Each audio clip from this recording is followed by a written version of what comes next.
Melissa. We're here with our first ever Botalks. I'm excited. I hope people get it. B-O-Talks. I don't think they can not get it. It's pretty obvious. We're literally spelling it out. That's true. That's true. So our goal here is just obviously to have fun and talk a little bit about celebrity deep dives, helpful tips. I don't know. It's just awesome.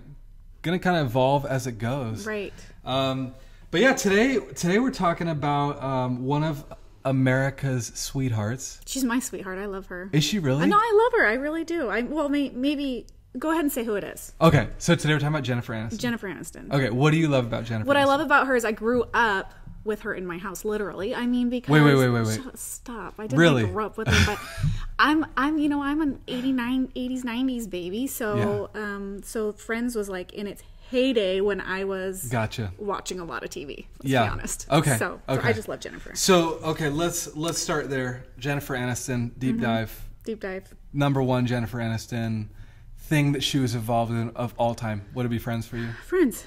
Absolutely. Okay. Yeah. Of course. Wow. Okay. See, I don't know. Okay. What is she even? I'm not a big Jennifer Aniston guy. Well, she's a rom-com girl. You like rom-coms. I know. Okay, so I'm just trying to think here. She was in a movie with Vince Vaughn. Right. What movie was that? I don't know, because I'm telling you, like, I love Rachel. Okay, I'm not a huge Jennifer Aniston fan. I'm a Rachel fan. Okay. I like Rachel. So let's put it that way. I don't watch a ton of movies, but I have seen every episode of Friends. Twice? More. Really? I mean, because when I'm homesick... You watch Friends? I watch Friends. Okay, so we have Rachel. And we have Ross. Okay, talk about Rachel and Ross. You want to know about Rachel and Ross? Tell me, I mean, what is so compelling about Rachel and Ross? Why does everybody... Because love Rachel? As a guy, when I think of Ross, he's not like a guy that I'm like, oh, Ross. You're not attracted like to Ross? Is that what you're telling me? He's not the man. So I don't really think so either, but I think what it was is that it was a lot of missed opportunities. And so, you know... Like a Jim and Pam. Totally. Tugs at the heartstrings, you know, a little bit. And then even when they had a baby together, they were still not quite there. So it was fun to watch them get there.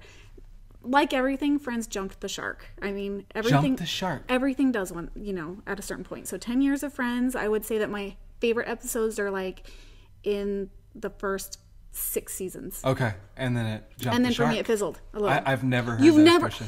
No.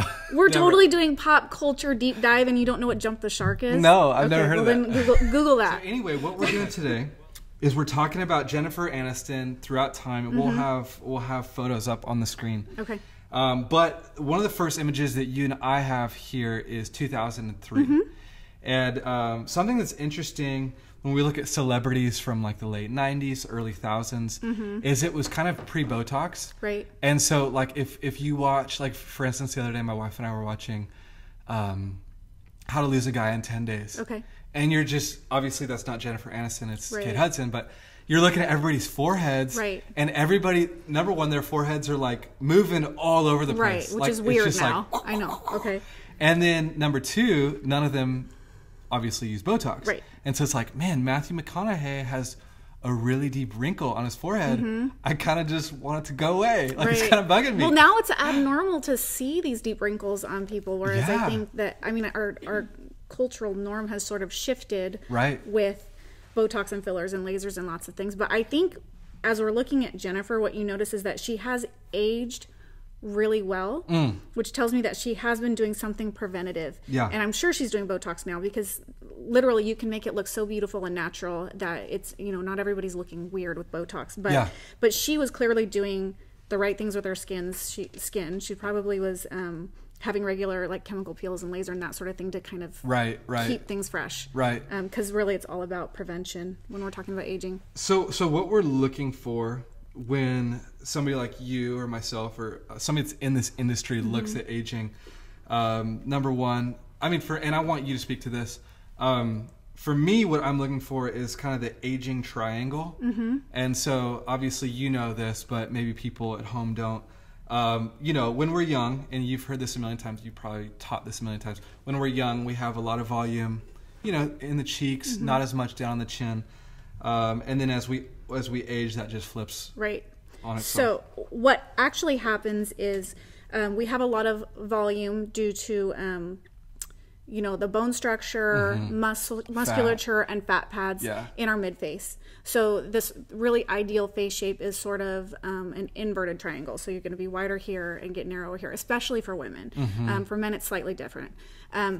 But as we age, not only does that bone loss occur, which is really common, but also these fat pads shrink and slip forward. So then everything that was up here starts to kind of travel down, and that's why we get that kind of jowly. And then we call it, you know, the triangle of aging. Because that triangle has gone from here to here. Which you talk about fat. I think when I'm talking to people that aren't familiar with this industry, that's one of the things that I tell them. Fat in my face. Exactly. Like I tell them, no, we actually, Dr. Rice, he'll harvest fat from your body, your legs, or your rear, or wherever, and put it in your face. And be like, oh, I would never want that. No, people say it like a joke all the time. They'll be like, could you just take it off of here and put it in here? Yeah. I mean, the thing is, it's like one of the cruelest jokes of nature is that as we age, we want our bodies to be thinner and our faces to be fuller. That's what society is telling us that we want. But really, it's quite the opposite that happens due to hormones and, like I said, you know, changes in your muscles and bones and all of those things. Yeah. And really, our goal here is not to make you look like you did at 20 if you're 60, but to make you look like a refreshed version of yourself. Right. So we're not going to take people back to, you know, 20, 30, 40 years ago. We just want you to look and feel as positive as you can about the way that you're aging. Right. Melissa 2.0, John 2.0. That's right. Yeah. Yeah. Not teenage Melissa. No, teenage Melissa wasn't looking as good as that. You've seen my driver's license. I have. So, okay, so we're talking about Jennifer Aniston, and then the photos that we're showing, unfortunately, they're a little bit dated, but we have 03, 06, and 2010. I think it's interesting, though, that we have these ranges because they're all kind of close together. Right.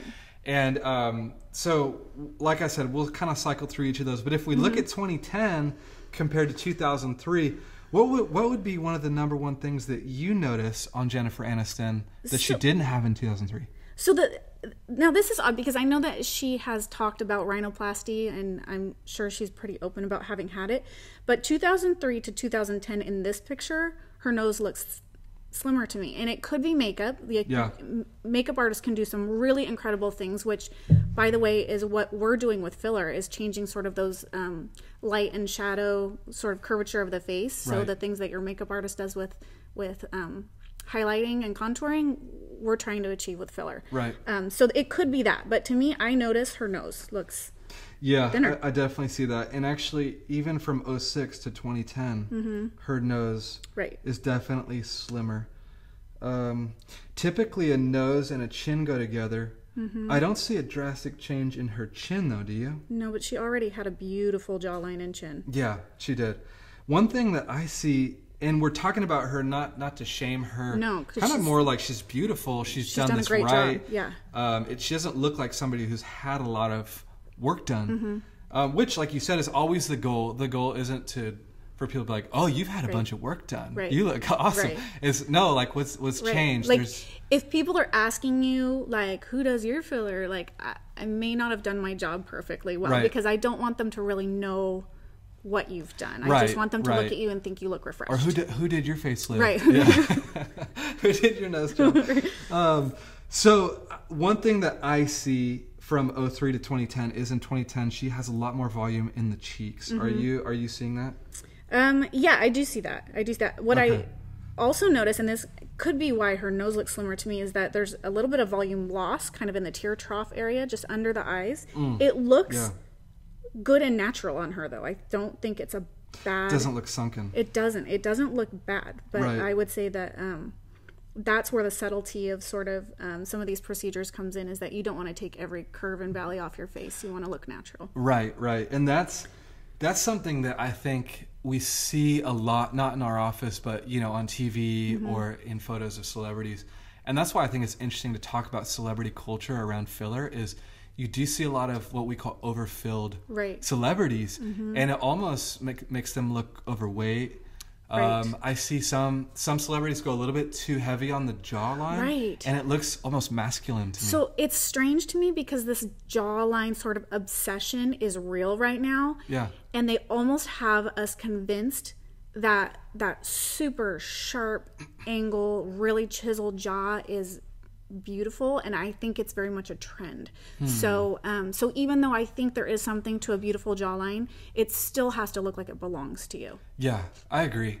And I think what we do well that I like is we can define the jaw without necessarily puffing it up and making it look like Jay Leno, or like Thor, And I like that. Yeah. Obviously, Jennifer is using Botox.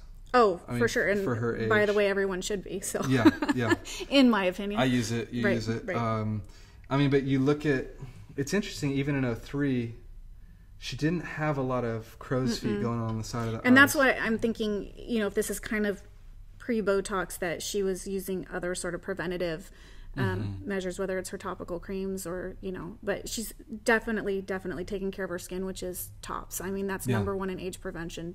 Take care of your skin. Right. And what would be you're talking about taking care of your skin, what would be your number one? So for me, I know that it sounds expensive, but medical grade skincare, the three things for me are an antioxidant serum, because it actually protects against skin cancer and free radicals in the skin. And that would be like C.E. Ferulic? Like C.E. Ferulic from SkinCeuticals, or a C serum from Obagi. There's many out there. Sunscreen is a no-brainer. You have to protect your skin from the sun. If you come to me, in your 60s and you've never used sunscreen and you've never had Botox, I can't get rid of the wrinkles on your forehead because your eyebrows will fall over your eyelids. Really, that skin has to go somewhere. So we need to be taking care of it and preventing some of these things in the first place. I can help everybody. I can do something to help everyone sort of achieve their goals, as long as those goals are realistic. So those two things to start, and then a retinol, Retin-A, tretinoin, something to sort of resurface the skin. Sure. So we're protecting with sunscreen, we're repairing with a serum, and we are using that retinol to create new collagen, basically. Okay. I like it. Anything else that you see on Jennifer Aniston? You know what? Her lips, normally as we age, we lose a little volume. Hers are looking so spot on, like they did, 7 year previous. She may have had a little touch of filler in there, but whoever did it made it look really great. You're not seeing these big old lips on her. No, they don't look unnatural or like they don't belong to her, which I like. Sure. And that's kind of, I think everybody has their own style when it comes to injectables. Like some people want to look like they've been injected. I think it's almost becoming kind of like a status. Like I get injections. Like that's something I do, kind of a baller. Other people are like, I just want to look natural. Right. I want to look good for my age. Right.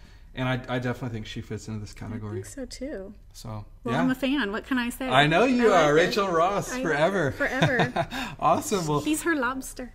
Okay. He doesn't know. I'm about to Google that. You have to Google that and jump the shark. The last thing that I think is kind of interesting is her nasolabial folds. So, again, we talked about how everybody has a style. Some people like to leave a little bit on the table as far as just a hint of aging, so they don't look too overfilled. Right. What do you see in her nasolabial folds, kind of those lines? What's interesting, actually, and I know what's interesting to me in this picture is actually from the worst of her nasolabial folds is in 2006, in between the two photos. So I think she probably didn't have anything done from 2003 to 2006, but maybe either a little lift from the cheek filler or a tiny bit of filler throughout that nasolabial fold in 2010. Right. Which is perfect because she's still, again, I tell everyone, you want topography on your face. You want there to be hills and valleys. It has to look like a face, So, and my babies have tear troughs and smile lines. Yeah. So she's doing it well. I think it looks nice. That's awesome. Well, very cool. Well, thanks for joining us on Botalks, and we'll see you next week. Sounds good. Thanks.